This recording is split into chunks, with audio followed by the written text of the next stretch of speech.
there in it.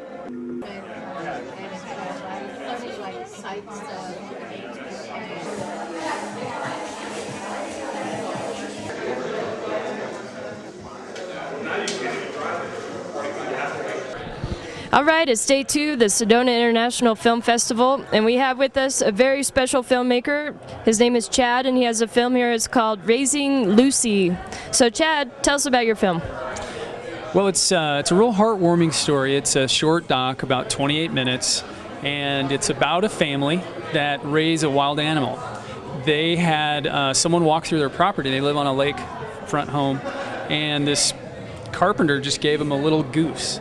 It was a little yellow fluffy thing, and they didn't know what to do with it, but they chose to raise it.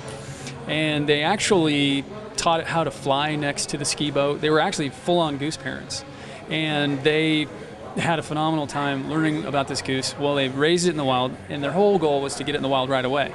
Well, it made it through one winter. It was so cold that it stayed with them about 9 months, and then eventually it did fly off. So we go into the heartache of it leaving, and then eventually it does come back a year later to visit them on a really special day.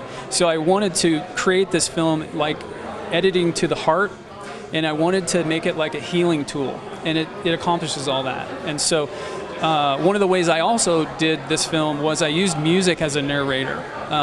We got permission from 2 well-known artists to use their songs, and what's going on in the lyrics is going on screen. It's really fun because it's a 28-minute film, but it feels longer. I mean, and I've had someone tell me that they said it's got a range of emotions like Forrest Gump. It's just 28 minutes. You got to wait till they say it out of an organic, out of the heart, out of the mouth way. At least in my view, that's the way you get good stuff. You know, I never lost the vision because it was an interesting thing. About 3 hours in, talking with Carol, how were we going to do this story? It just came to me like a bolt of, like an epiphany, like this is how I'm going to do the story. You know what it was just myself directing, asking questions, and then my DP, Paul Brand. I was queuing in with Paul, and we had a signal. If I went like this, that means tight. It means go in tight, because I can feel an emotion coming on. So my gifting is conversation, so I know when it's going to happen. And I go, he could see me doing this, and we came in tight, and she said it, and we had it. Well, I drove here from Santa Fe. I left Oklahoma City midnight Sunday, drove to Santa Fe. So I drove from Santa Fe to here, 5 p.m., got here at midnight, and then had no idea what the scenery was. This morning, I'm staying at the Hilton way up high in the valley, and I step out 8:45 from the thing. I look to the left, and I immediately just started feeling something tug me in the heart, and I just started crying because how beautiful the creation is. I mean, I haven't even hiked yet, but I will, and to me, it just stunned me. So I can't wait to go hiking. Film festivals are great. I mean, aren't they? Yeah, they are great. It is. It's a real exciting event, and I especially really appreciate this one because they treat filmmakers really well here. Oh my gosh. Yeah, I mean, this is the first time I've stayed in a hotel where they've paid for my hotel, and I'm like, okay, thanks. Well, congratulations on all your work. We look forward to seeing what you have to offer. Tell us real quick, when's your next screening?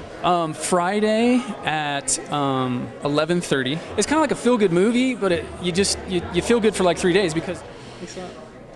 We'll take you on to the next adventure in the review of the Sedona International Film Festival. It's going to open up next year, constructing for seriously ill children. We have Jane Seymour's line of jewelry that Kate Jewelers was.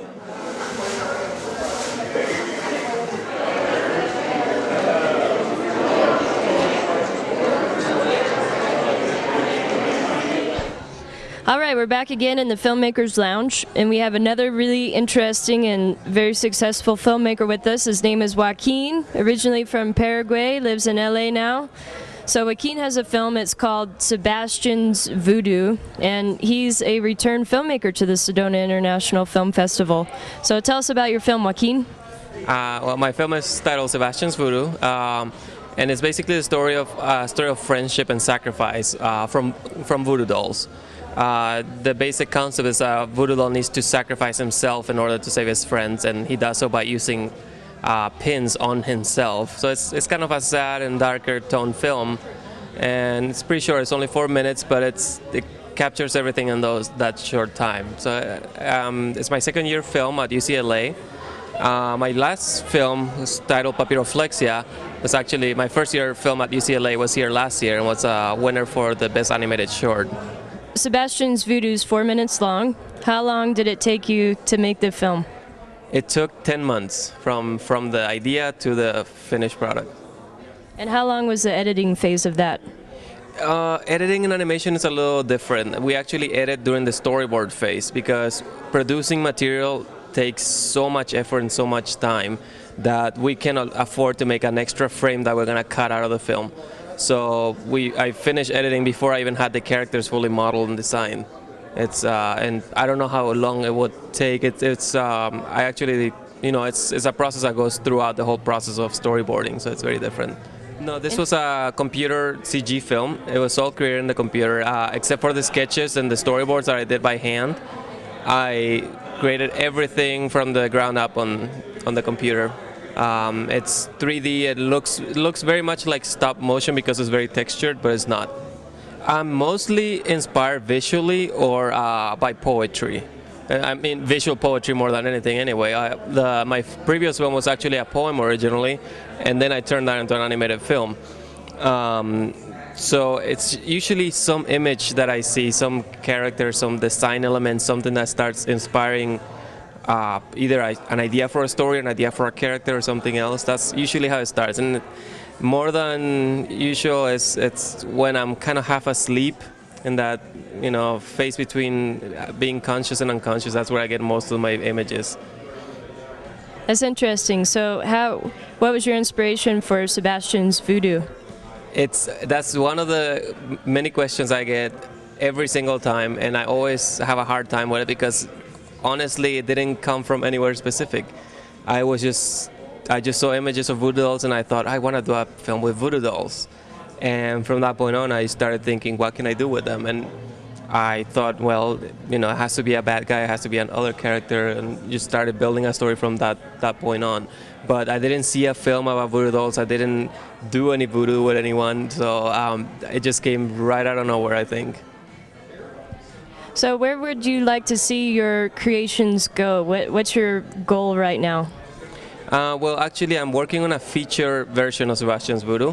I'm writing the script, well, not the script yet, just the treatment so far, trying to get the story figured out. I'm going to work with some screenwriters and go pitch it to different studios in LA right now. But that's the main project I'm working on aside from my thesis. But yeah, that's definitely when I want to see it. I want to see the film stretched out to a feature length. So tell us when your screenings are, how we could see your film. Well, one was tonight, but the next one is on Saturday. It's playing with the Great Buck Howard, which is a great film with John Malkovich. It's at 4:20. And the next one after that is on Sunday. It's at 7 o'clock again with the Great Buck Howard. Well, thanks for the interview. Congratulations. Good luck with all your hard work. Thank you very much.